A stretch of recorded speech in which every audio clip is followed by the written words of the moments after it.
I'm also going to share my story with you about workplace violence. And the clicker's not working. All right. So I don't need to reintroduce myself, but I am going to show you this picture of me for two reasons. The first is because I'm absolutely gorgeous in that photo.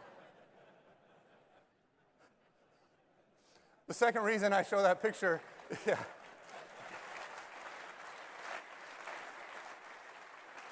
The day that picture was taken, I'd been a firefighter for one day. But you look at that picture, you look at my face, the second reason I show you that picture is that's a guy that doesn't think violence is going to happen to him. It's not going to happen in my department. That's always something that happens to somebody else, somewhere else. See a need, fill a need. This is my favorite all-time firehouse saying. Everybody has a version of this. See a job, do a job. If you see something's broken, please be the person that fixes it. Now, when you start off as a new guy, when you see the floor is dirty, you mop it. But this is a national convention, and the people on this stage are bringing you national problems. Violence is a national problem. So let's fix it. Let's talk about my incident. Now, my incident was caught on tape, and we're going to watch it. Now, I'm going to show you some slides, some pictures, and then some video. It's intense. How did I end up here? Let's talk about it. The gentleman in the white t-shirt is my patient. We're not on scene yet, but this man is intoxicated. He has drank over a gallon of vodka. He looked a lot like you guys did at the bar last night. The gentleman you see in security guard uniforms, I want to make this clear, this is not San Diego PD. These are trolley security guards, but they got guns and badges. And the gentleman in the black shirt is going to be the guy that tries to kill me a few minutes later. I affectionately call him Stabby. His full name is Stabby Stabberton. Now, what you got to understand, and I'm going to kind of fly through these pictures, but what's happening is the drunk guy is not being cooperative, and he is just being belligerent and a jerk. And the trolley security guards are not working well with Stabby. Everybody's getting frustrated with each other, and the call is escalating, and blood is starting to boil. And it's at the point where it's almost going to come to blows when we arrive. Now, I took this picture because I want to show you that the city put this railing down the middle of this sidewalk to separate the trolley riders from your pedestrians. And as you see, the still slides, the picture's on the left, but the fight spills over onto the right, and the video will take place on the right side of that railing. And what I want you to see is as the fight breaks out, it starts coming my way. I try to back up and escape, and I run into that railing, and I run out of room. So I think I'm the only firefighter in history to get trapped outside.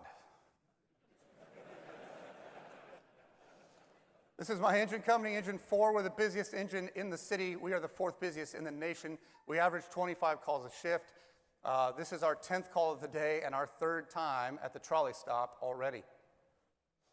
When I get out, I get a turnover from the guy wearing a body camera, and he says, hey, you got a drunk, intoxicated male. At no point does he give me a turnover that, by the way, we've almost come to blows with a bystander. We don't get that.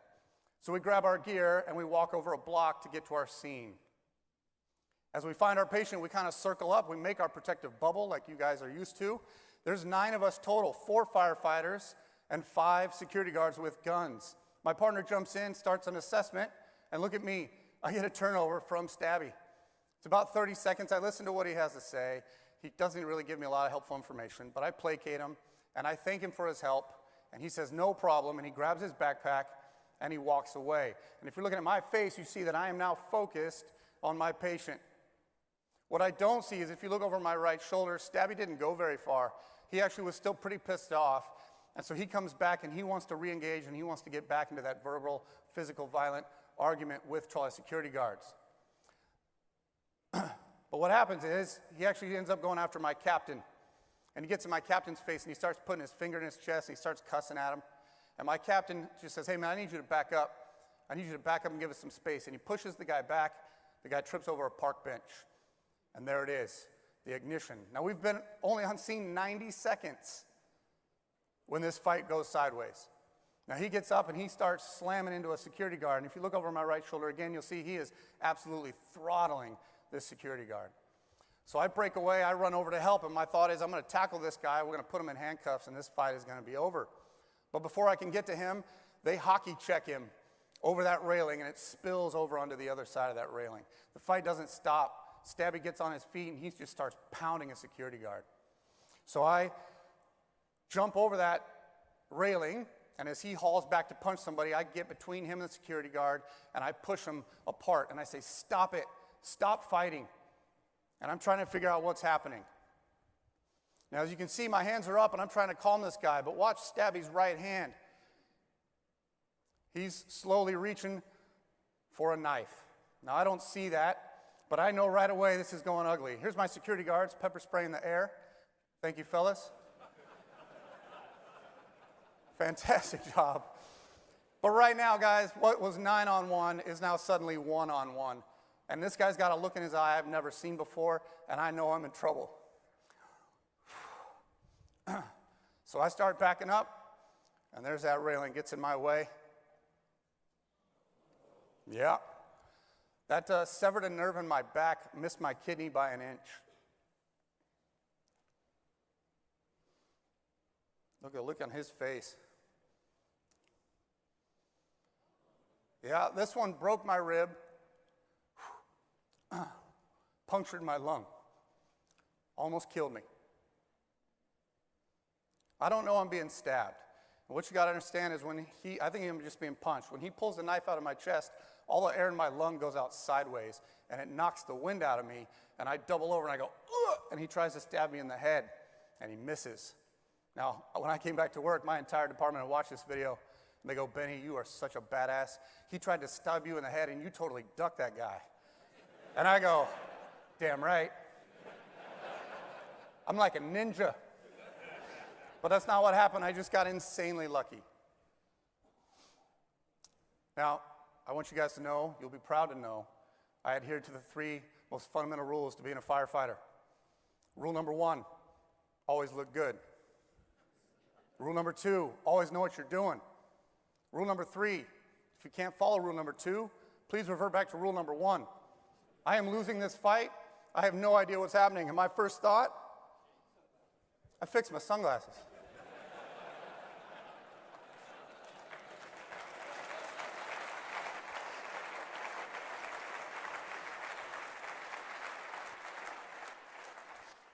Now I'm going to play the rest of this video in slow motion because I'm going to replay this entire clip you've seen in real speed, and I want you to see how fast this fight actually happened. Alex ran over. He grabbed that guy, and he slammed him on the ground, and he ended up getting stabbed 3 times trying to save my life. However, I do have a bone to pick with the IAFF.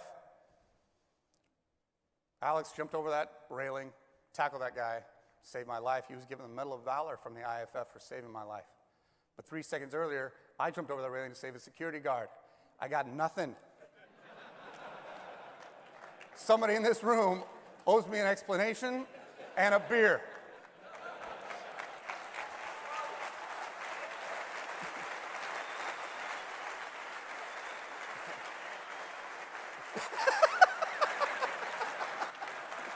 All right.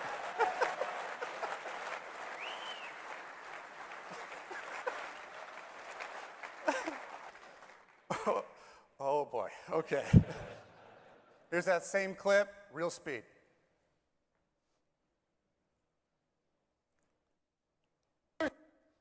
Okay. Did somebody play that clip?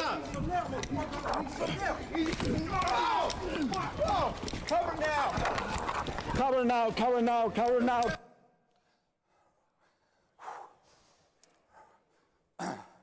That entire clip is 9 seconds. 2 men stabbed 5 times in less than 3 seconds. Now, I got rushed to the hospital. I had a hemopneumothorax. I had air and blood trapped in the space. My lung was collapsing. And I was rushed into the trauma room. And I got to say, there were engine and truck companies. They're already waiting for me in the hospital trauma room. And I was so grateful to see my people there waiting for me for the moral support. That was, of course, until they moved me onto the trauma table and the nurse stripped me naked. They decided they were going to have to give me a chest tube, and the doctor was prepping the chest tube, and one of my guys said, "Hey, doc, this is a little embarrassing. You mind if we cover Ben up and give him some privacy?" And the doctor agreed, so my buddy stepped back, covered me up with a cocktail napkin.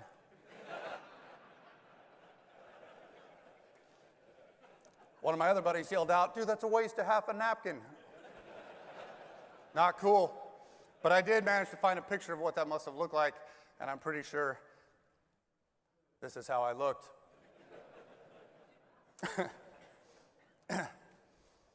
Now, you got to understand, a couple months, 4 months earlier, I had earned the nickname Olaf, the snowman that gives warm hugs from the movie Frozen, because we had gotten a call at 2 in the morning from an elderly woman, and when I got there, I said, "Ma'am, how can I help you?" And she said, "I'm really sorry, I don't have a medical problem, I just want a hug."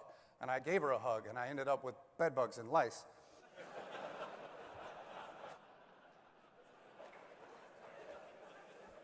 So when I came back to work, there's an Olaf doll with a kitchen knife stuck in it. Thank you. And then I have a picture of this because there's no way you'd believe me if I didn't show it to you. But at some point in the hospital, I was very heavily medicated, and I didn't know who or where I was. And my guys got to my bedside, and they said, "Benny, can we get you anything? Anything you want, we'll get it for you." And apparently I said, "I need Oreos." And so I woke up covered in Oreo cookies. Now, I was told I would be sent home. The stitches would come out in a few weeks, and I would make a good physical recovery, and that was true.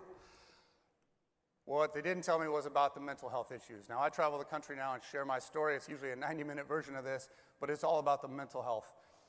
I healed within a month physically. It took me years to heal mentally. We have a need here. People, please, this is a national problem. But you're not here for Kelly's story. You're not here for my story. You're here for the next speaker. Dr. Traylor has seen this need for the last 7 years, and she's been working on a solution. She has a plan. She's found a way to fill this need. So that is my time. Thank you, but please welcome Dr.